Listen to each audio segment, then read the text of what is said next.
मांग के बोला था कि आनंद सरकार नेपाल का रिश्ता के बारे में कुछ नहीं बोलेंगे तो उनका कैरियर का अच्छा न्याय नहीं होगा करके आज मेरा यहाँ त्यसरी मैले आज त्यो घटनाको 2013 सन् 2013 में उहाँको बारेमा बोलेको थिएँ र यहाँ आज 2023 में यो कार्यक्रममा उहाँको बारेमा परिचय दिन पाइरहेको छु। आफूलाई धन्य सम्झेको छु। आनंद सर को पैदा होने से पहले ही 2 चीज तय हुआ था, जन्म और मृत्यु के अलावा। ये जीवन भर समाजवादी रहेंगे और नेपाल के अनन्य मित्र रहेंगे। आनंद सर को नेपाल सँगको रिश्ता नेपालमा पहिलो वैधानिक कानुन 2004 भन्दाखेरि भारत सरकारले श्री प्रकाशलाई एउटा विज्ञ बनाएर पठाएको थियो। श्री प्रकाशको सल्लाहकारका रूपमा जयनाथ शर्मा उहाँको पिताजी नेपाल पहिलोपटक आउनु भएको थियो। यसरी उहाँले घरमा आफ्नो बाल्यकालदेखि नै नेपालको बारेमा सुन्ने अवसर पाउनु भएको थियो र उहाँले नेपालसँग जोडिने कुरा बिपी कोइराला नेपालबाट जेलबाट रिहाई भएर निर्वासनमा गएपछि 1968 देखि निरन्तर उहाँ बिपी कोइरालाको सानिध्यमा रहनुभयो र उहाँको परिवार स्वतन्त्रता सङ्ग्राममा इंडिया इंडिपेंडेंस मूवमेंट में भाग लिएको र समाजवादी नेताहरूसँग समाजवादी भण्डारसँग जोडिएका हिसाबले उहाँको हजुरबुवा उहाँको अङ्कलहरू उहाँको बुवा सबै त्यस मुभमेन्टमा जोडिएको भएर उहाँको नामका पछाडि थर छैन। He doesn't have surname, he is only Anand Kumar. जब राममनोहर लोहियाले समाजवादी आन्दोलनको तहतमा अब यो जातपातको आन्दोलन सुरु गर्नुपर्छ भनेर त्यो जात र थर राख्ने घोषणा गरे। उहाँले विद्यालय तहमा नै आफूले आफ्नो नामबाट थर हटाउनु भयो। त्यही भएर आनन्द कुमार शर्माबाट आनन्द कुमार मात्रै हुनुहुन्छ। र उहाँ मेट्रिक लेभलको पढाइपछि बिएचयूमा जानुभयो। बिएचयूमा त्यहाँको बनारस हिन्दू विश्वविद्यालयको त्यहाँको सोबियुको सभापतिमा निर्वाचित हुनुभयो। त्यहाँको सोबियुमा निर्वाचित भइसकेपछि उहाँ फेरि एमएको अध्ययनको लागि जवाहरलाल नेहरू विश्वविद्यालय जानुभयो। त्यहाँ उहाँले बालवाला सोबी सभापति कम्युनिस्ट नेता प्रकाश कराँतलाई दोस्रो पटक कुर्दाखेरि पराजित गरेर राष्ट्रिय रूपमा चर्चामा आउनुभयो र उहाँ त्यही साल त्यही वर्ष त्यही इर्दगिर्दमा जति बेला इन्दिरा गान्धीले सङ्कटकाल लगाउने ताना बाना बुन्दै थिइन्, भारतीय संविधानमा झमला गरेका थिइन्, त्यसको खिलाफमा प्रतिरोध गर्ने आन्दोलनको राष्ट्रव्यापी संयोजक हुनुहुन्थ्यो विद्यार्थीहरूको तर्फबाट। र उहाँ त्यसपछि उच्च शिक्षा अध्ययनको लागि अमेरिकाको सिकागो विश्वविद्यालयमा एउटा छात्रवृत्ति पाएर पिएचडीको लागि जानुभयो र उहाँले त्यहाँ विख्यात समाजशास्त्रीहरू इमानुएल वालरस्टाइन, बर्नार्ड जोन, सुजन एन्ड लगायत रुडोल्फ लगायतका समाजशास्त्रीहरूसँग समाजवादका बारेमा दीक्षित हुनुभयो र उहाँलाई दक्षिण एसियाको समाजवादी मुभमेन्टको सेवा गर्न पुगेको छैन भनेर उहाँ भारत फर्किनुभयो। भारत फर्किँदाखेरि समाजवादी मुभमेन्ट जनता सरकारबाट बाहिरिसकेपछि एउटा टुटेको बिग्रेको अवस्थामा थियो र जयप्रकाश उहाँका अगुवाहरूको सिफारिसमा उहाँले बिएचयूमा पढाउन थाल्नुभयो। पछि जेएनयूमा जानुभयो फेरि उहाँ र उहाँले नेपाली विद्यार्थीहरूलाई पढाउन थालेको बिएचयूबाट हो र जेएनयूमा उहाँ सबै नेपालीहरूका हि वाज कमन गार्जियन, साझा हाम्रो उहाँ संरक्षक हुनुहुन्थ्यो। कतिपय उहाँका शिष्यहरू यहाँ पनि छौँ र उहाँले उहाँको त्यो जुन मनको बात हो कि त्यो एउटा अल्टरनेटिभ पोलिटिक्सलाई अल्टरनेटिभ आइडियालाई अगाडि बढाउने तहतमा अभियानमा he was associated with Aam Aadmi Party and then with Swaraj Abhiyan also र उहाँले लोकसभाको लागि प्रतिस्पर्धा पनि गर्नुभएको थियो र एउटा एकाडेमिकका रूपमा उहाँ इन्डियन सोसियोलोजिकल एसोसिएसनको अध्यक्ष रहिसक्नु भएको छ र उहाँका 2 दर्जन बेसी किताबहरू छापिएका छन्।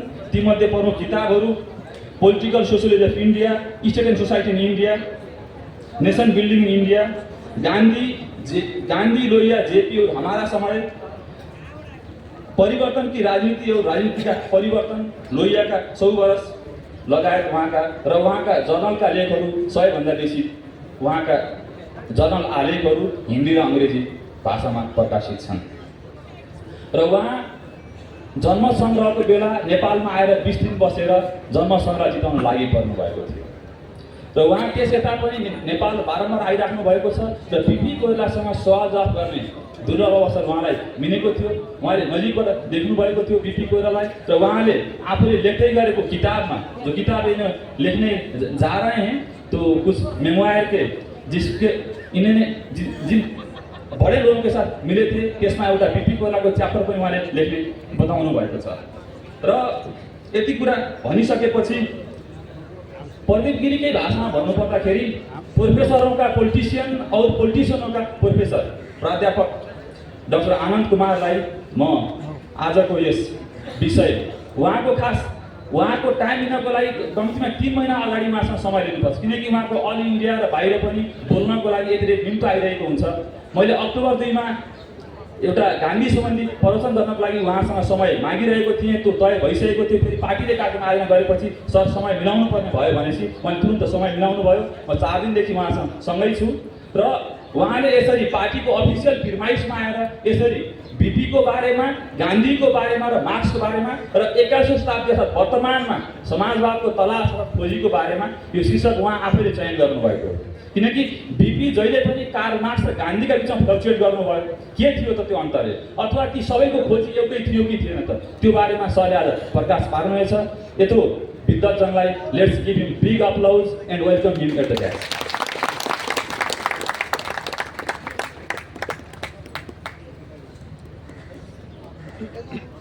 बहुत धन्यवाद शंकर जी, और आप सब लोगों को बहुत धन्यवाद कि ये अभूतपूर्व उत्सव आप अपने राष्ट्र नायक और हमारे जैसे लोगों के लिए लोकतंत्र नायक महावीर विश्वेश्वर प्रसाद कोइराला की याद में सफल बनाने के लिए आए। हमारे लिए 2 समस्या है। एक तो भाषा की समस्या है, अंग्रेजी में बोले, नेपाली आती नहीं है, भोजपुरी में बोले या हिंदी में बोले। दूसरी समस्या है कि आपको हमारा परिचय दे दिया इन्होंने, उसमें ये बात बार बार आई कि ये JNU में BHU में प्रोफेसर थे। तो आप में से ज़्यादातर लोग डर गए होंगे कि प्रोफेसर को बुलाया है बोलने के लिए, 45 मिनट से कम तो बोलेगा नहीं। तो हमने शंकर जी से कहा है कि 30 मिनट के बाद हमको संकेत कर देंगे और कोशिश करेंगे कि अगला 15 मिनट आपका कोई सवाल हो, प्रश्न हो, तो उसके लिए लगाया जाएगा। सबसे पहले मैं कल यहाँ बैठा था आगे वाली कतार में, तो जो हमारे मित्र नेता आगे कतार में बैठे हैं उनसे मैं कहूँगा कि आप अपनी कुर्सी हटा दीजिए, इतनी गर्मी लगेगी थोड़ी देर में कि आपको बहुत परेशानी होगी। आज की जो बात है उसमें विषय का चुनाव करते समय जो आज के विषय, आज के सम्मेलन की गरिमा है, इसका महत्व, उसका ध्यान रखा गया। नहीं तो मार्क्स 19वीं शताब्दी कम्युनिस्ट मैनिफेस्टो के लेखक के रूप में मशहूर, गांधी 19वीं शताब्दी का अंत और 20वीं शताब्दी का आधा समय 1948 में हम भारतीयों ने उनको गोली से मार दिया, और बीपी कोइराला 20वीं शताब्दी के युग नायक। इन तीनों का कोई तुलना का सवाल नहीं है, लेकिन ये तीनों मशाल की तरह से रोशनी देने वाले लोग हैं, अपने विचार से, अपने कर्म से और अपने जीवन के संदेश से। They live a life with courage of conviction। जो उनका आस्था था उसको उन्होंने जिया। ऐसा जीवन कम लोग जी पाते हैं। परिस्थितियों से समझौता करते हैं, सिद्धांतों से समझौता करते हैं। जवानी में कोई सिद्धांत, बुढ़ापे में कोई सिद्धांत, और अक्सर व्यक्तिवाद, कुर्सीवाद, पैसावाद उनके विवेक को प्रभावित करता है। लेकिन कार्ल मार्क्स, महात्मा गांधी और बीपी कोइराला ने इसके अलग जो सपना देखा, उस सपने के लिए अपनी जिंदगी को पूरी तरह से समर्पित किया। इसलिए हम उनको 3 प्रेरणा पुंज के रूप में, प्रकाश पुंज के रूप में आज के समय में 21वीं शताब्दी में लोकतांत्रिक समाजवाद की तलाश के लिए आपके सामने रखना चाहते हैं। तीनों में समानता कुछ थी, लेकिन असमानता बहुत ज्यादा, बहुत फर्क था। मार्क्स के नाम पर तो पूरा एक विचार संप्रदाय है, मार्क्सिज्म। गांधी के नाम पर, गांधी के मना करने के बाद भी बहुत से लोग अपने को गांधीवादी कहते हैं। कोयरालावादी, कोयरालावाद जैसी कोई चीज नहीं। मार्क्स अपनी जिंदगी में कभी राज सत्ता के किनारे भी नहीं पहुंचे। गांधी आजादी के लिए लड़े, लेकिन जब आजादी आ गई तो उन्होंने अपने चेलों को प्रधानमंत्री, राष्ट्रपति, उप प्रधानमंत्री बनाया, खुद सत्ता में नहीं गए। बीपी कोइराला नेपाल के क्षितिज में और एशिया के आकाश में एक राजपुरुष के तौर पर सामने आए। सबके देखते देखते प्रधानमंत्री से सीधे कारागार में डाल दिए गए और उसके बाद एक ऐसा आंदोलन चलाया उन्होंने अन्य मित्रों की मदद से, एक के बाद एक कई शानदार प्रधानमंत्री नेपाल को, नेपाली कांग्रेस ने दिया। लेकिन बीपी कोइराला ने दोबारा राज सत्ता को हासिल करने की कोई दिलचस्पी नहीं दिखाई। तो इन तीनों में बड़ा फर्क था। यह भी फर्क था कि मार्क्स पूंजी और पूंजीवाद की समझ के लिए अपने को, पूंजीवाद के परिवर्तन के लिए अपने को समर्पित करने वाले एक विचारक थे। Capitalism, industrial revolution. गांधी साम्राज्यवाद के खिलाफ लड़ने वाले महानायक थे, इंपीरियलिज्म, कॉलोनियलिज्म। बीपी कोइराला पूंजीवाद से नहीं लड़ रहे थे, साम्राज्यवाद से नहीं लड़ रहे थे, वो सामंतवाद से लड़ रहे थे, राणाशाही से लड़ रहे थे। तो वो तीनों तीन तरह की अलग अलग लड़ाइयों के नायक थे। लेकिन तीनों की लड़ाई में जो मिलने वाला बिंदु था वो था स्वतंत्रता,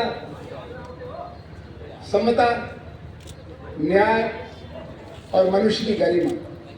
human dignity was the connecting link between Marx, Gandhi and BP Koirala. एक बात और ध्यान में रखना चाहिए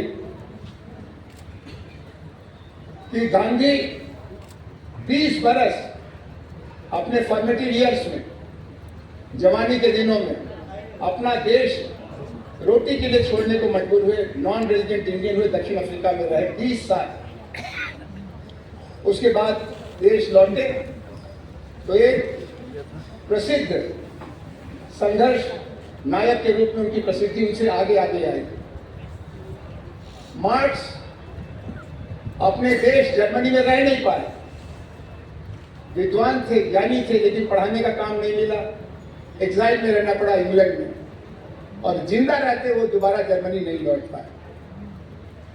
बीपी कोइराला नेपाल की पहचान तो थे, लेकिन पढ़ाई उनको विदेश में करने का मौका मिला, बनारस में। उसके बाद देश में लौटे लोकतांत्रिक क्रांति के लिए, सफल हुए, फिर असफलता आ गई तो उस आंधी में फिर विदेश, बनारस जाके, दिल्ली जाके रहे कई बरस। 76 में फिर लौटे और उसके बाद निर्वासन की जो वेदना है उसकी बजाय स्वदेश में रह करके एक एक ईंट से उन्होंने लोकतांत्रिक आंदोलन की विशाल इमारत खड़ी की, जिसका एक सुंदर रूप आज आपका नेपाली कांग्रेस का ये मुख्यालय है। तो इस मायने में बीपी कोइराला मार्क्स और गांधी से ज्यादा भाग्यवान थे,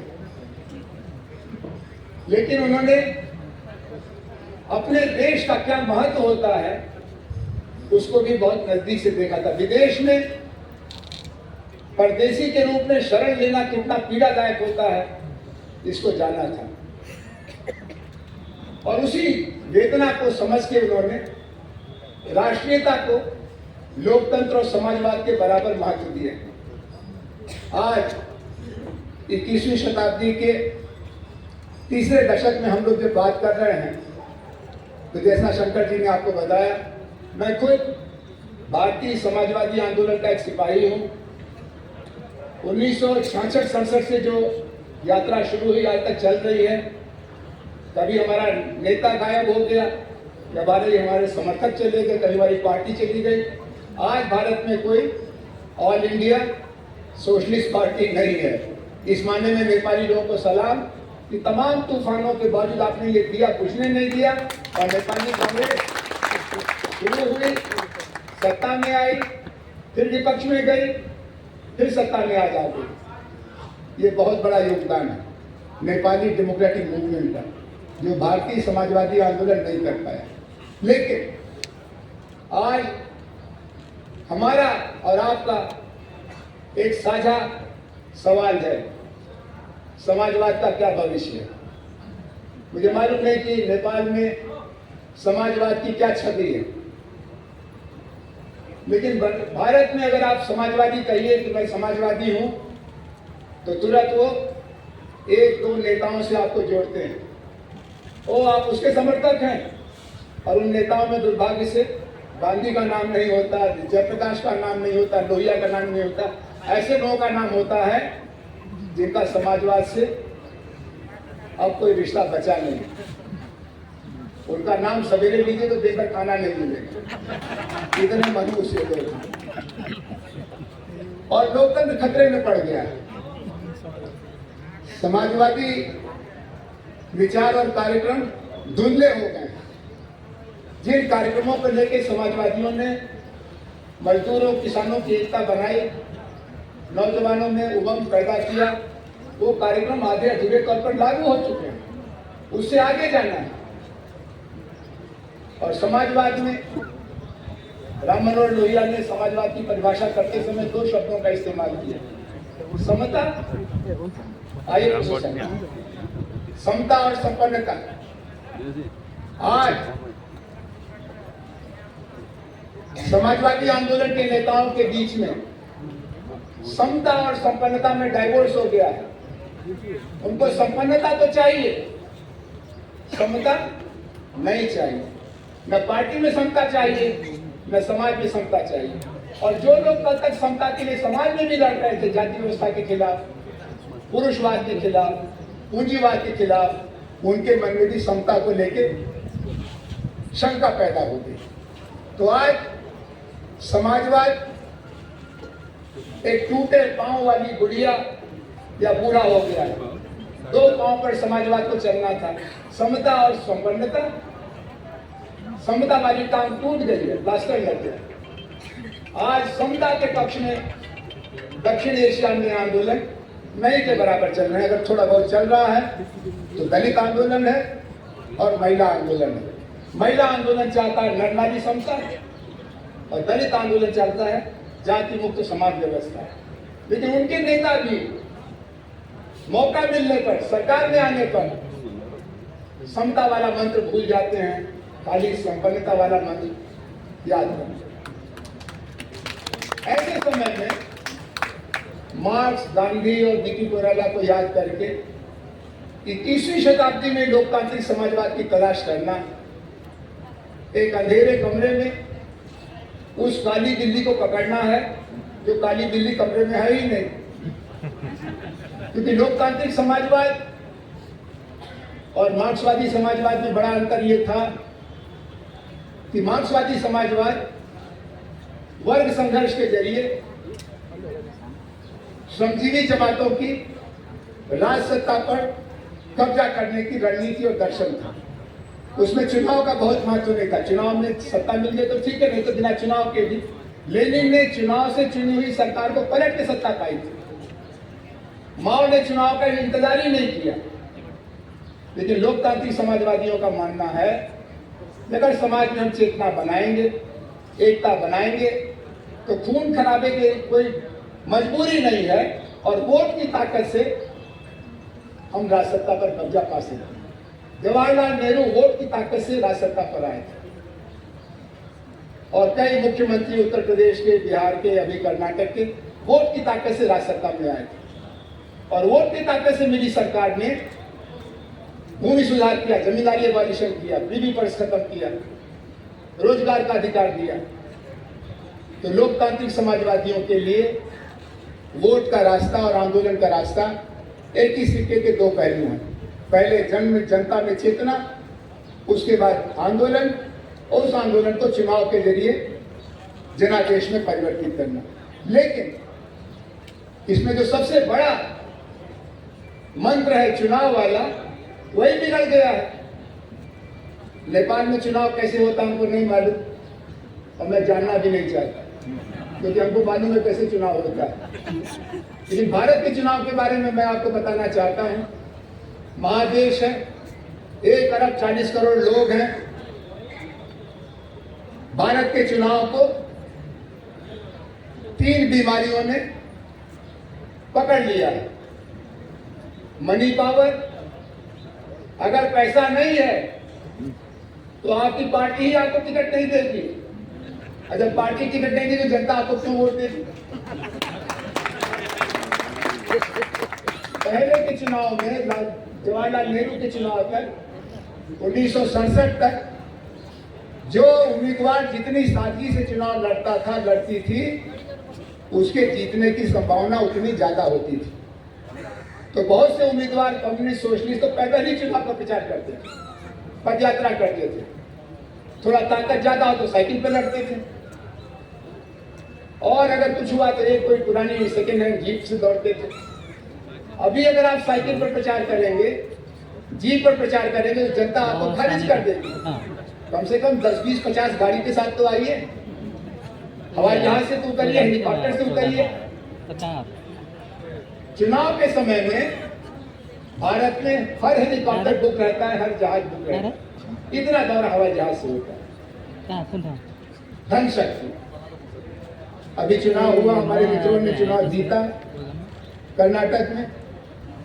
उन्होंने कहा कि इस जीत से हमको खुशी नहीं है। हमने कहा हम लोग तो बहुत खुश हैं। कहा हमने इसके लिए खुश हैं, इस बार चुनाव में जितना पैसा लगा उतना कभी नहीं लगा। 50 करोड़ से 100 करोड़ में विधानसभा का चुनाव हो रहा है। धन शक्ति की बीमारी आ गई। और इसको बीबी कोलाला के बड़े भाई जयप्रकाश नारायण ने 1974 में कहा था इंदिरा गांधी को कि तुम चुनाव तो जीत गई हो, ये चुनाव में खर्चा बहुत हुआ, ऐसा ख्याल रखना, आने वाले समय में ये लोकतंत्र के लिए घातक होगा। यही खबर मैं नेपाल को भी देना चाहता हूँ, भारत के अनुभव के आधार पर, कि चाहे चुनाव हार जाइए, लेकिन पैसे के बल पर चुनाव जीतने की बीमारी में मत फंसिएगा, वरना ऐसा कैंसर है कि आप दवा करते करते बढ़ जाएंगे, आपकी जान नहीं बचेगी। धनतंत्र और जनतंत्र साथ साथ नहीं चल सकते, और अगर चल सकते हैं तो अमेरिका में, इंग्लैंड में चल भी सकते होंगे, जहाँ पैसा ज्यादा है, लूट का पैसा है, साम्राज्यवाद का पैसा है। नेपाल में, पाकिस्तान में, बांग्लादेश में, श्रीलंका में, भारत में जनतंत्र और धनतंत्र साथ नहीं चल सकते। और इसलिए मार्क्स, गांधी और बीबी कोलाला की जरूरत है कि हम अपने जनतंत्र को धनतंत्र के हमले से कैसे बचाएं। एक दूसरा बीमारी का कारण जो देखते देखते आ गया, बाहुबलियों का राजनीति पर कब्जा। पहले पूत पर कब्जा करने के लिए बाहुबली लिए जाते थे, अब सरकार बाहुबलियों की चल रही है। प्रधानमंत्री तो नहीं, लेकिन गृह मंत्री, मुख्यमंत्री शपथ लेने के पहले काम के रूप में, शपथ लेने के बाद पहला काम क्या करते हैं? अपराधियों की मदद से चुनाव जीतने वाले पहला काम रोजगार का अधिकार का फाइल पर साइन नहीं करते, स्वास्थ्य के अधिकार पे आदेश पर फंड साइन नहीं करते, शिक्षा के अधिकार को बढ़ाने के लिए साइन नहीं करते। कहते हमारी वो वाली फाइल, मेरा जो मर्डर का मुकदमा चल रहा है उसको मैं अपने ही हाथ से अपने खिलाफ चलते मुकदमे को मैं खत्म करूं। अपराधियों का सत्ता में प्रवेश सामंती इंतजाम का एक तरीका था।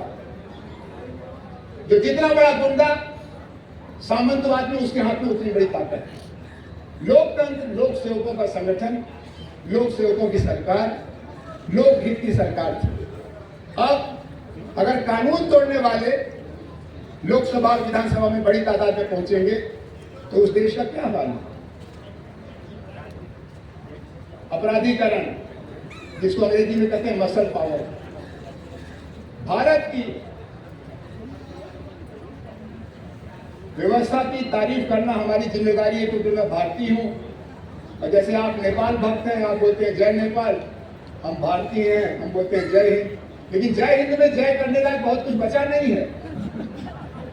नेपाल में जय करने लायक कितना बचा है आप ज्यादा जानते हैं। जितना बढ़े उतना अच्छा है, जिससे कि आखिर में जय जगत हो सके। 21वीं शताब्दी में लोकतांत्रिक समाजवाद की तलाश में हम और आप हैं कि नहीं हमको नहीं मालूम, लेकिन दुनिया है। सस्टेनेबल डेवलपमेंट गोल्स करके संयुक्त राष्ट्र संघ के 182 देशों ने एक समझौता किया है कि 2030 तक दुनिया में गरीबी का निर्मूलन करना है, निरक्षरता का निर्मूलन करना है, सामाजिक हिंसा को खत्म करना है, स्त्री को समानता देना है, पर्यावरण की रक्षा करना है। ये सब कैसे होगा, या ये करने का सवाल ही क्यों पैदा हुआ? क्योंकि 1990 से सारी दुनिया में पूंजीवाद का डंका बज रहा है। आज जो समस्याएं हैं ये पूंजीवाद की विफलता है। तो जो डॉक्टर पहले ही हमारी माँ को मार चुका है, अब बाप के इलाज के लिए उस डॉक्टर के आप जाएंगे कि नहीं जाएंगे? नहीं जाएंगे, क्योंकि पहले वो हमारे परिवार में किसी को खत्म कर चुका है। ऐसे ही पूंजीवाद जब दुनिया में गरीबी फैला रहा है, बेरोजगारी फैला रहा है, प्रदूषण फैला रहा है, हिंसा फैला रहा है, तो पूंजीवाद से दुनिया को मुक्ति का रास्ता नहीं मिलेगा। तो पूंजीवाद फेल हो गया तो अब क्या बचा? एक बचा सामंतवाद। उससे कुछ भला होगा? नेपाल के लोग अच्छी तरह जानते हैं कि अगर राणाशाही वापस आ जाए तो त्राई त्राई मचेगी या जिंदाबाद होगा। भारत में अगर राजा रानी नवाब आ जाए, चाहे हिंदू चाहे मुसलमान, तो त्राई त्राई मचेगी। तो अगर सामंतवाद नहीं चलेगा, पूंजीवाद फेल हो गया है, तो क्या बचा दुनिया के सामने? एक रास्ता साम्यवाद का भी था, लेकिन माओ से तुम के संतान ने खुद ही पूंजीवाद को अपना बना दिया। आज कल वहां पार्टी कम्युनिज्म था, आज वहां पार्टी कैपिटलिज्म है। और रूस समाजवाद और लोकतंत्र को संभालते संभालते 12 टुकड़ों में बिखर गया। तो साम्यवादी मित्रों के प्रति सम्मान रखते हुए मैं कहना चाहूंगा कि वो दवा भी आउट ऑफ डेट हो गई है, वो एक्सपायर कर गई है। खाना मत, नहीं तो 12 टुकड़े हो जाएंगे और या पूंजीवाद पार्टी दफ्तर से घुस के देश के ऊपर छा जाएगा, जैसे चीन में भी। तो बचा समाजवाद, लोकतांत्रिक समाजवाद। लोकतांत्रिक समाजवाद ही जनता को शिक्षा का अधिकार देने का दावा करता है, महिला को समानता के लिए प्रतिबद्ध है। समाजवादी राम मनोहर लोहिया ने मार्क्सवादी स्टालिन और माओ की तुलना में महिला के पक्ष में कहा कि वर्ग संघर्ष तो एक क्रांति है, लेकिन वर्ग संघर्ष से भी ज्यादा बड़ा क्रांतिकारी काम है नर नारी समता। अगर नर नारी समता के बिना समाजवाद लाना चाहते हो तो वो समाजवाद अधूरा रहेगा। इसीलिए अब आजकल आंदोलनों का नारा रहता है कि बिना महिला के हिस्सेदारी के हर बदलाव अधूरा है। और नेपाल इसमें भारत से एक कदम आगे चल रहा है। हम लोगों ने पंचायत तक तो हिम्मत की महिलाओं को आरक्षण देने की। बगल का राज्य बिहार, उसने अगुवाई की, 50% आरक्षण है। उसके बाद हिम्मत मर्दों की टूट गई। कहा जब पंचायत का आरक्षण दे के हमारा ये हाल हो गया, तो विधानसभा और लोकसभा में अगर इनको 30% आरक्षण दे दिया तो हमको बोलने ही नहीं देंगे, हमारी हरकतों पर लगाम लगाएंगे। क्योंकि जब महिला आरक्षण हुआ तो समाजवादी न कहते हुए भी महिलाओं ने कहा कि पहले बच्चों की पढ़ाई का इंतजाम करो, दवाई का इंतजाम करो, पशुओं के लिए चारे का इंतजाम करो। नहीं तो इसके पहले जब मर्दों की पंचायत होती थी तो प्रधान मुखिया जी का बड़ा काम होता था कि गांव के अंदर एक बड़ा सा प्रवेश द्वार बनवाते थे। कई लाख रुपए का प्रवेश द्वार। गांव में क्या प्रवेश द्वार है भाई? वो इसलिए बनवाते थे कि ठेकेदार से पैसा मिलेगा। फिर बड़ा बड़ा पंचायत भवन बनाते थे जिसमें मीटिंग होती नहीं थी। मीटिंग तो मुखिया जी के दरवाजे पर होती थी। महिलाओं के आने के बाद शिक्षा, स्वास्थ्य, पानी, सुरक्षा, ये मुद्दे भारतीय ग्रामीण लोकतंत्र में आ गए हैं और नर नारी समता लोकतांत्रिक समाजवाद का एक बड़ा लक्ष्य है। ऐसे ही जाति का सवाल, हमारे रूस के कम्युनिस्ट मित्रों को जाति का पता नहीं था। रूस में जाति होती नहीं है, चीन में भी जाति नहीं होती है, तो उनको जाति का पता नहीं था। किताबें सब रूस चीन से छप के आई थी, उसको भारत में पढ़ा गया। भारत में जब मौका भी मिला तो मार्क्सवादी धारा की राजनीति करने वाले क्रांतिकारी मित्रों को जाति का दर्द नहीं पता चला। लेकिन समाजवादियों का यह मानना है कि अगर समता का समाज लाना है, लोकतंत्र का समाज बनाना है, तो जाति के घरौंदों को तोड़ना पड़ेगा, जाति को कमजोर करना पड़ेगा। और बाबा साहब अम्बेडकर और राम मनोहर लोहिया के सपनों के हिसाब से चलना है तो जाति विहीन समाज बनाना पड़ेगा। अब ये बड़ा भारी सपना है। वर्गहीन समाज बनाते बनाते तो रूस बिखर गया। जातिहीन समाज बनाने में कितनी मेहनत लगेगी, कितनी मशक्कत लगेगी, ये जो लोग लोकतांत्रिक समाजवादी राजनीति का हिस्सा है वो जानते हैं। अभी मैं अपने दोस्त प्रदीप गिरी के आश्रम में गया था। हमको वहां शंकर तिवारी जी ने आश्रम का जो भोजनालय चलता रहा है उसके मुखिया से मिलवाया। वो महिला थी और वो दलित महिला थी। दलित के हाथ का बनाया खाना खाने को जिस दिन नेपाल और भारत तैयार होगा उस दिन आपका दावा सच्चा कहा जाएगा कि एक लोकतंत्र की तरफ बढ़ रहे हैं। और जिस दिन दलित आपके बराबर बैठकर करने लगेगा, बोलने लगेगा, नेतृत्व करने लगेगा, तब आप कह सकेंगे कि हम समाजवाद की तरफ बढ़ रहे हैं। कसौटी तो काम में, कथनी और करनी का फासला बहुत हो चुका है। अब मैं आपसे 5-5 मिनट मार्क्स, गांधी और डीपी कोराला के बारे में ऐसी बातें बताना चाहता हूं जो आपको मालूम है, लेकिन आज के मौके पर जो लोग 21वीं शताब्दी में लोकतांत्रिक समाजवाद बनाना चाहते हैं, लाना चाहते हैं, उनके लिए प्रासंगिक है। मार्क्स ने बहुत कुछ लिखा, उसमें उनकी सबसे प्रसिद्ध किताब कम्युनिस्ट मैनिफेस्टो है और वो बाइबल है दुनिया भर के साम्यवादियों के लिए, कम्युनिस्ट मित्रों के लिए, समाजवादियों के लिए भी एक तरह से काम की किताब है। उस किताब से लेकर के उनकी जो सबसे दूसरी मशहूर रचना है पूंजी कैपिटल, दास कैपिटल, जिसको लोग जानते तो हैं लेकिन पढ़ते नहीं है क्योंकि बड़ी कठिन भाषा में लिखी गई। उसके लिए इकोनॉमिक्स का डबल एमए होना चाहिए। तो अच्छे अच्छे कम्युनिस्टों को भी मैं जानता हूं क्योंकि मैं जेएनयू में पढ़ा, बीएचयू में पढ़ा, शिकागो में पढ़ा। तो किताब का नाम तो जानते हैं, किताब में लिखा क्या है उसको जानने की फुर्सत उनको नहीं है। लेकिन जब दुनिया में पूंजीवाद खतरे में पड़ा, अमेरिका में ऑक्युपाई वॉल स्ट्रीट मूवमेंट चला, बड़े बड़े कॉर्पोरेशन, बड़े बड़े बैंक फेल होने लगे, तो मार्क्स की ये किताब दास कैपिटल का अंग्रेजी अनुवाद कैपिटल फिर दुकानों में बिकने लगा। लोग जानना चाहते थे कि पूंजी की गति के क्या नियम, what are the laws of motion of capital. और समाज की रचना के कई आधार हैं, जाति है, लिंग भेद है, भाषा है, राष्ट्रीयता है, लेकिन वर्ग भी है। Class is a reality. और वो रियलिटी हम समाजवादियों को तब पता चलती है जब हम लोग सत्ता में आते हैं। देखते देखते हमारे कुछ साथियों का क्लास कैरेक्टर बदल जाता है। उनके पिताजी के पास साइकिल नहीं थी और उनके बेटे के पास अपनी कार आ जाती है। एक जूते में उनका साल भर चलता था, अब सवेरे एक रंग का जूता पहनते हैं, शाम को दूसरे रंग का जूता पहनते हैं। अगर ढाबे का खाना खिला दीजिए तो उनकी तबीयत खराब हो जाती है। क्लास कैरेक्टर बदल जाता है पावर आने से। अगर क्लास कैरेक्टर बदल जाए, जैसे इंडियन पार्लियामेंट का क्लास कैरेक्टर बदल गया, भारत के 80 करोड़ लोग बगैर सरकारी अनाज के रोटी नहीं खा सकते। 80 करोड़ 1 अरब 40 करोड़ में से, यानी 60% से ज्यादा। और भारत की लोकसभा में 40% सदस्य करोड़पति या उससे ज्यादा के।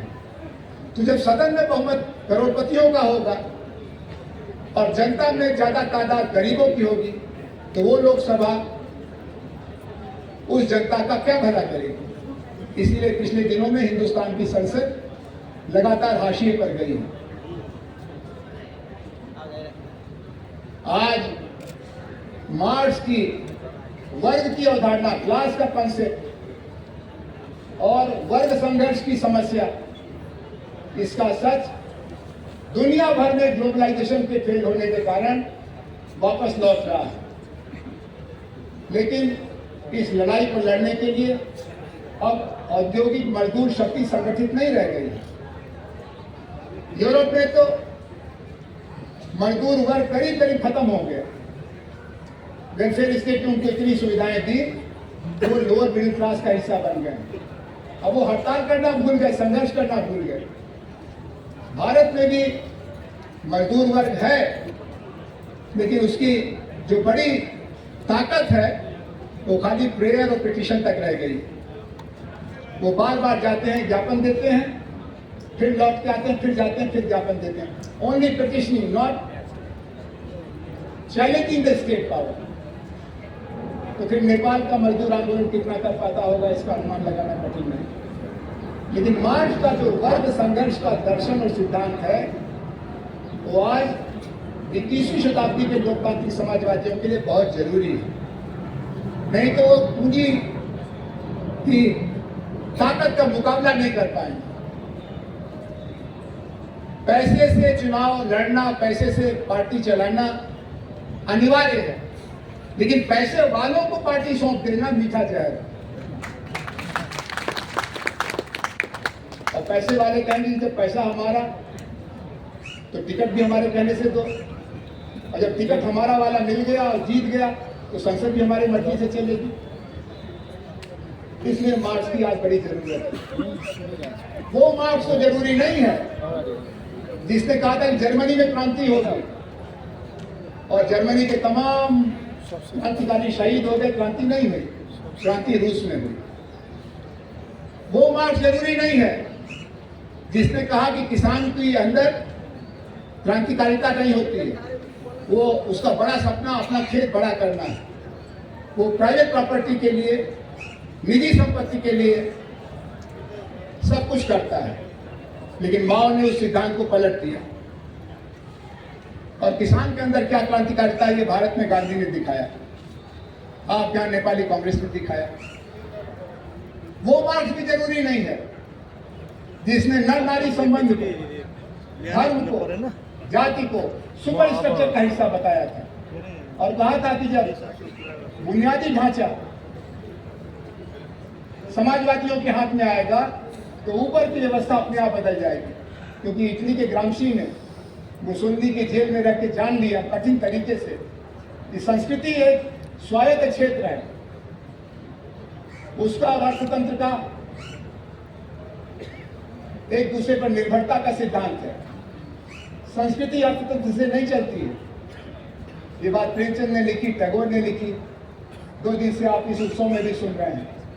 और ये बहुत अच्छा किया नेपाली कांग्रेस ने कि अपने लोकतांत्रिक संघर्ष के एक मोर्चे के तौर पर इस उत्सव का आयोजन किया है। कवि की कविता से क्रांति नजदीक आती है, उपन्यासकार की कहानी से क्रांति का माहौल बनता है और उनके साथ राजनीति करने वालों को गुरु शिष्य का रिश्ता रखना चाहिए।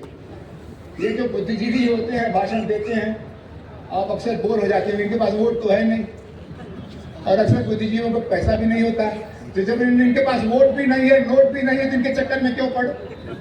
नहीं, इनके चक्कर में पड़िए। भगत सिंह के मन में क्रांति की कल्पना साहित्य पढ़ते हुए, और बीपी कोराला जी जब जेल में चले गए, अंधेरी रात थी, कोई आशा नहीं थी, तो उन्होंने बंदूक उठाने की गुंजाइश नहीं थी, वोट देने का मौका नहीं था, तो उन्होंने कलम उठाई। और कल से आप बीपी कोराला के साहित्यिक अवदान की चर्चा करें। तो ये जो संस्कृति का सिद्धांत है मार्क्स वाला, वो आज काम का नहीं है। ये इटली में मुसोलिनी की जीत, जर्मनी में हिटलर की जीत से साबित हो गया। साहित्य का अलग मोर्चा है, संस्कृति का अलग मोर्चा है, और वर्ग संघर्ष के लिए साहित्य, संस्कृति और मजदूर संगठन दोनों पर ध्यान देने की जरूरत है। लेकिन वो मार्क्स जरूरी है जो बताता है कि जब लोगों में संगठन होगा, अपने हित की चेतना होगी, तो उनके अंदर बदलाव की क्षमता भी आएगी। ये जो दफ्तर में काम करने वाला बाबू बोल नहीं पाता है, अस्पताल की नर्स खड़ी नहीं हो पाती है, जब ये संगठित हो जाएंगे, क्लास फॉर इटसेल्फ बन जाएंगे, तो उनके अंदर लोकतंत्र और समाजवाद के लिए लड़ने की क्षमता आएगी। वो मार्क्स 21वीं शताब्दी के लोकतांत्रिक समाजवादियों के लिए बहुत जरूरी है। अब गांधी की चर्चा करें। गांधी के बारे में बीपी कोइराला ने लिखा कि वो हमारे आदर्श थे, लेकिन गांधी को आदर्श मानने के बावजूद बीपी कोइराला को नेपाल की मुक्ति के लिए हथियारी रास्ते से परहेज नहीं था। वो खुद सीखना चाहते थे, जानना चाहते, जैसे बुद्ध ने कहा था कि मैं कहता हूं इसलिए यकीन मत करना, किताबों में लिखा इसलिए यकीन मत करना, और लोग मानते इसलिए यकीन मत करना, तुम अपने अनुभव से यकीन करना, आत्मदीपो भव। तो बीपी कोइराला भी गांधी ने कह दिया इसलिए मान लिया, ऐसा नहीं किया। उन्होंने खुद हिंसा की निरर्थकता को जिया, अपने नजदीकी मित्रों को खोया, और तब गांधी की शरण में गए और लोक शक्ति की राजनीति की, विचार निर्माण की राजनीति की। तो गांधी का 2 गुण आज लोकतांत्रिक समाजवादियों के लिए बहुत जरूरी है। पहला गुण गांधी ने जो विकसित किया दक्षिण अफ्रीका से लेकर चंपारण और चंपारण से लेकर सेवाग्राम तक, उन्होंने राजनीति को एक नई परिभाषा दी। राजनीति की परिभाषा पॉलिटिकल साइंस के जो यहाँ आचार्य बैठे हैं, विद्यार्थी रह चुके हैं, वो जानते हैं, politics is pursuit of power, है कि नहीं? राजनीति सत्ता का गणित है, सत्ता की तलाश है। गांधी ने इस परिभाषा को चैलेंज किया, बदल दिया और कहा राजनीति दरिद्र नारायण की सेवा है। Think of the last man and then decide what to do. इसीलिए गांधी ने राजनीति को सत्ता की साधना न करके सेवा का संकल्प बनाया। उन्होंने अपने आश्रम का नाम रखा सेवाग्राम, और कांग्रेस को समाज की सेवा के लिए समर्पित लोगों का मंच बनाया। आज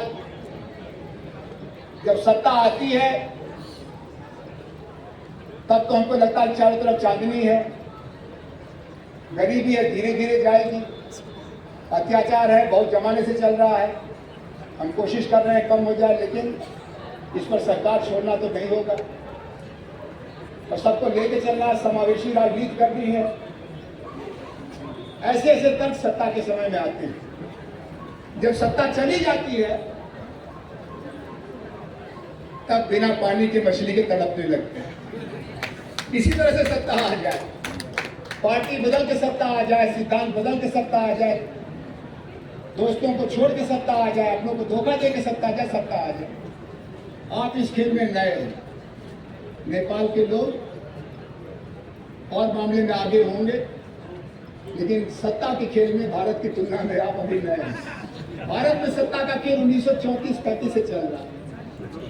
बड़े बड़े पिघल गए सत्ता की गर्दी से, और से समाजवादी आंदोलन का तो बहुत नुकसान हुआ। बहुत से लोग ये कहते हैं कि ये ज्यादा अच्छा होता कि हम समाजवादियों का एक पांव जेल में और एक पांव रेल में रहता।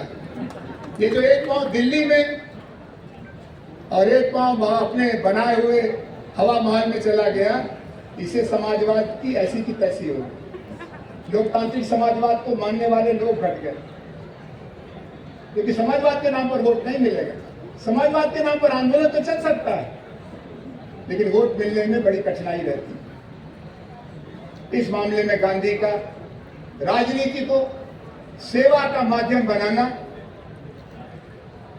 सेवा के रूप में परिभाषित करना हमारे बड़े काम की चीज है। सत्ता आ गई तो ठीक है, अगर मैं विधायक के रूप में, सांसद के रूप में फोन करूं तो बड़े से बड़े दबंग थानेदार की हिम्मत नहीं है कि हमारे फोन को न सुने। वो तो ठीक ही है काम करने के लिए, लेकिन सेवा करने के लिए, अपने बच्चों का भविष्य बेहतर बनाने के लिए नहीं, अपने दोस्तों को गलत सही ठेका देने के लिए नहीं। लेकिन हम समाजवादी भारत में फिसल गए। और ऐसे फिसले के अभी तक फिसलते चले जा रहे हैं। रुकने का कोई भविष्य दिखाई नहीं पड़ रहा। खाली हम लोग राहुल गांधी को जरा पकड़ने की कोशिश कर रहे हैं कि वो अगर टिक के खड़ा हो जाए तो शायद हमारी भी फिसलन रुक जाए। ये गांधी का पहला मंत्र। दूसरा मंत्र जो आज लोकतांत्रिक समाजवादियों के लिए काम का है वो है चरित्र निर्माण। गांधी जब जेल में बंद कर दिए गए 6 साल के लिए तो अपने अनुयायियों के पीछे जो दबाव था उसको महसूस करते थे। उन्होंने कहा कि तुम दुनिया की छोड़ो, अपने को बदलने पर ध्यान दो, क्योंकि दुनिया तो बहुत तरीके से बदले जाएगी, उसमें बहुत सारी शर्तें हैं, सब शर्तें पूरा करना मुश्किल होगा, लेकिन अपने को बदलने में क्या दिक्कत है? और अपने को बदलने से क्या होगा? हम बेहतर मनुष्य बनेंगे, हमारा समाज में सम्मान होगा। लोग कहेंगे कि ये गगन थापा है और सब कर सकता, लेकिन झूठ नहीं बोल सकता। गांधी के बारे में एक उनके दुश्मन भी कहते थे और सब तो करेगा गांधी, लेकिन सत्य और अहिंसा को नहीं छोड़ेगा। और यही कांग्रेसियों की भी छवि हो गई थी पूरे भारत में कि कांग्रेसी और सब करेंगे, भ्रष्टाचार नहीं करेंगे। और इसका तरीका कैसे निकला? खाली 11 कसम खानी थी गांधी के नेतृत्व में राष्ट्रीय आंदोलन के लोगों को।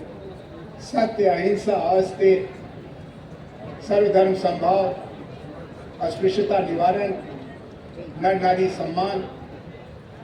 11 सीढ़ी चढ़ जाइएगा तो आप दुनिया से अलग दिखाई पड़िएगा। इसीलिए खद्दर पहनने वालों को, गांधी टोपी लगाने वालों को पुलिस वाले भी इज्जत करते थे, अंग्रेज भी डरता था, और बदमाश और भ्रष्टाचारी और कदाचारी वो तो बहुत दूर रहते थे। एक कांग्रेसी राष्ट्रीय आंदोलन में गांधी का सिपाही 1.25 लाख बदमाशों से ज्यादा भारी हो जाता था। क्यों?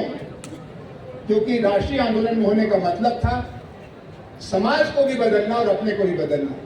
तुम बदलोगे तो युग बदलेगा, हम ही नहीं बदलेंगे। बहुत सारे समाजवादी ये कहते हैं कि अभी तो हम ऐसे ही जिएंगे, जब रिवोल्यूशन हो जाएगा तब हम सुधर जाएंगे। बिल्कुल उल्टी बात है। रिवोल्यूशन तो तभी होगा जब आप सुधरेंगे, आपको देख करके और लोग बदलेंगे। बीपी कोराला जिस तरह से अडिग खड़े रहे निर्वासन में, उसको देख करके लाखों लाख नेपालियों का कलेजा मजबूत हुआ। अगर बीपी इतना झेल सकते हैं तो हमारे ऊपर तो कम अच्छा आचरण की शुद्धता। इस माने में आज गांधी की बड़ी जरूरत है।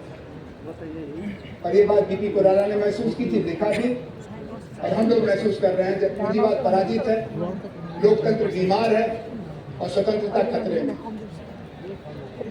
अब बात बीपी कोराला की। तो बीपी कोराला को जितना मैं जानता हूँ उससे ज्यादा यहाँ बैठा हर कोई जानता है, क्योंकि बीपी कोराला नेपाल की परिभाषा बन गई। नेपाली मतलब बीपी कोराला, बीपी कोराला मतलब नेपाली। ये हम भारतीयों के लिए प्रतीक बन गए। जैसा बताया शंकर जी ने, मेरे परिवार में विदेश का मतलब नेपाल था बहुत दिनों तक, क्योंकि हमारे घर में पहला व्यक्ति जो विदेश गया तो मेरे पिताजी नेपाल के संविधान निर्माण के लिए जो समिति आई, भारत के बड़े कानून के जानकार और राष्ट्रीय नेता श्री प्रकाश जी की अगुवाई में, उसके वो विशेष सलाहकार थे। और उस समय किशुन जी और बीपी और सब लोग बनारस के दिनों के रिश्ते के नाते, काशी विद्यापीठ के रिश्ते के नाते, बीजू के रिश्ते के नाते एक दूसरे को जानते थे। इसलिए हम लोगों के मन में नेपाल के प्रति एक अलग आदर भाव, अपनत्व का भाव था। नेपाल के समाजवादी भारत के समाजवादियों के पहले सत्ता में भी आने में सफल हुए थे, और नेपाल के समाजवादियों ने भारत के समाजवादियों की तुलना में ज्यादा कठिनाइयां भी झेली थी। इसलिए हमारे लिए नेपाली कांग्रेस का हर कार्यकर्ता बीपी कोराला और गणेश मान जी से लेकर के वो दुर्गा सुवेदी और कई नाम हमारे नाम के आगे आ रहे, सबका नाम लेने का समय खराब नहीं करूंगा। लेकिन बीपी कोराला की प्रासंगिकता ये है कि लोगों में विश्वास करो और काल गति को पहचानो। BP had a great sense of time. हम लोग जब उनसे मिलने जाते थे तो हम लोग को लगता था कि आज बीपी को हम लोग इस बात के लिए तैयार कर लेंगे कि नेपाल में डायरेक्ट एक्शन का टाइम आ गया। और जब हम लोग उनसे घंटा 1.5 घंटा बात सुन के आते थे तो ऐसे लगता था कि एक प्रोफेसर ने सारा चीज बता दिया। इंतजार, धीरज, राजनीति में दोनों की जरूरत है। Fast action, immediate action and great patience. धीरज भी चाहिए और क्रांतिकारिता भी चाहिए। हमारे नेता राम मनोहर लोहिया ने कहा था कि तैयारी तो ऐसी रखो कि कल अगर कुर्सी पर बैठने का मौका मिले तो हम जाके समाज को बदलने का काम शुरू करने, सत्ता को हाथ में लेंगे। लेकिन धीरज इतना रखो कि 100 साल तक अगर सत्ता हमसे दूर है तो भी हम अपने सिद्धांत और अपने संगठन को बचा के रखें। ये बीपी कोइराला ने किया।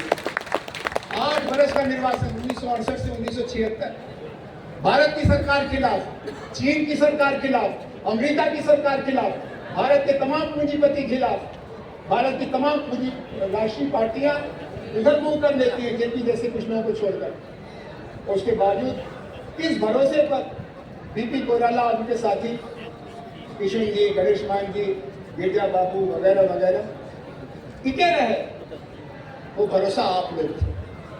मैं जब रेफरेंडम के मौके पर आया था तो नेपाली कांग्रेस एक खतरनाक पार्टी मानी जाती थी। तो बीपी कोइराला ने सलाह दी कि तुम जाओ त्रिभुवन यूनिवर्सिटी, तो हमारे लेडी से कुछ लोग हैं, कुछ अध्यापक हैं, उनसे मुलाकात होगी, बात होगी, भारत की कहानी सुनकर उनको अच्छा लगेगा। मैं त्रिभुवन यूनिवर्सिटी गया पूरी तैयारी करके। मुश्किल से 20 लोग थे, 20 लोग थे। आज अगर त्रिभुवन यूनिवर्सिटी में नेविस कोई कार्यक्रम करे तो कम से कम 2000 लोग तो आएंगे। फर्क हो गया, मौसम बदल गया। इसी को कहा कबीर ने, धीरे धीरे रे मना, धीरज से सब होए, माली सींचे 100 घड़ा, ऋतु आए फल हो। आम के पेड़ को अगर आप बेमौसम 100 घड़ा पानी भी डालिए, फल नहीं आएगा, और जब मौसम आएगा तो बिना आपकी कोशिश के बाहर आ जाएगा। ये धीरज लोकतंत्र की ताकत है। लोग नहीं सुनते हैं, लोग हिम्मत हार गए, लोग डर गए। ऐसा सोचने वाले लोग अपने तरीके से लोकतंत्र के दुश्मन होते हैं। बीपी कोइराला से जब जब बात की जाती थी, घटनाओं पर प्रतिक्रिया नहीं हुई, बहुदल हार गया। उसके बावजूद बीपी कोइराला ने नेपाल के भविष्य के बारे में अपना भरोसा नहीं छोड़ा और नेपाल के लोगों के बारे में अपना यकीन नहीं छोड़ा। कहा इनको थोड़ा टाइम दो, इनको थोड़ा और समय चाहिए। हमारे बनाने से क्रांति नहीं बनेगी, लोगों के लड़ने से क्रांति बनेगी। लोगों के साथ चलने की तैयारी में ये बीपी कोइराला की आज प्रासंगिकता है। जैसा मैंने कहा, आज दुनिया में खासतौर पर एशिया, अफ्रीका और लैटिन अमेरिका में लोकतांत्रिक समाजवाद की जमीन बहुत पथरीली और पथरीली हो गई, बंजर हो गई। इसमें बीज डालो तो ठीक से उगता नहीं। क्यों?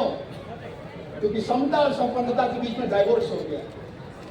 लोग संपन्नता तो चाहते हैं लेकिन समता नहीं चाहते, क्योंकि समता में आपको देना पड़ेगा, आपको ज्यादा टैक्स देना पड़ेगा। आपके पास अगर 5 मकान है तो 1 मकान रख लीजिए, 4 मकान समाज को देना पड़ेगा। डॉक्टर की फीस कम करनी पड़ेगी, प्राइवेट स्कूल कॉलेज बंद करने पड़ेंगे। कौन चाहता है? संपन्न लोग नहीं चाहते, और संपन्न लोगों का कब्जा हो गया धन तक। ऐसे में हमको प्रेरणा का प्रकाश चाहिए। हम भारत में नारा लगाते हैं, अंधेरे में 3 प्रकाश, गांधी, लोहिया, जयप्रकाश। आज दुनिया के लोगों के लिए, दुनिया के लोकतांत्रिक समाजवादियों के लिए मार्क्स, गांधी और बीपी कोइराला से मिलने वाला प्रकाश बहुमूल्य है। अंधेरा दूर करता है, यकीन पैदा करता है। इनसे ज्यादा कठिन परिस्थितियों में, मार्क्स से ज्यादा कठिन परिस्थितियों में पूंजीवाद से लड़ना, गांधी से ज्यादा कठिन परिस्थितियों से साम्राज्यवाद से लड़ना, और बीपी कोइराला से ज्यादा कठिन परिस्थितियों में सामंतवाद से लड़ना, हमारा तो उनकी तुलना में कोई संकट नहीं है। सोशल मीडिया से लेकर के इस तरह के छोटे छोटे आशा के दिन हमें प्रेरणा देते हैं, हमें मदद करते हैं। तो मैं लोकतांत्रिक समाजवाद के लिए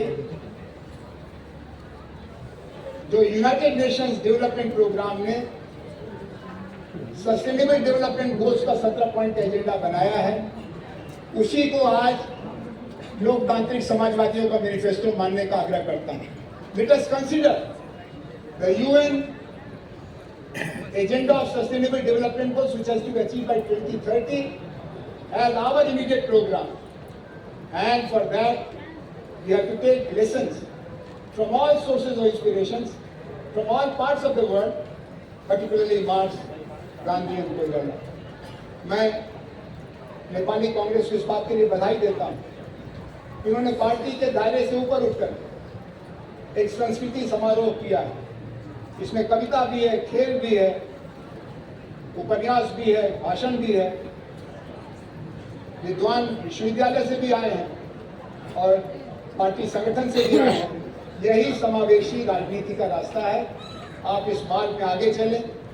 इस साल पहला कार्यक्रम हुआ, अगले साल और बड़ा कार्यक्रम हो, इस कामना के साथ। और हमारे जैसे समाजवादी आंदोलन के कार्यकर्ता को आपने भारत से आने का मौका दिया और हम अपनी 3 पीढ़ियों की तरफ से आपको और आपके बहाने बेटी को याद करने का अवसर पा सके, ये मेरे लिए बहुत सौभाग्य की बात है।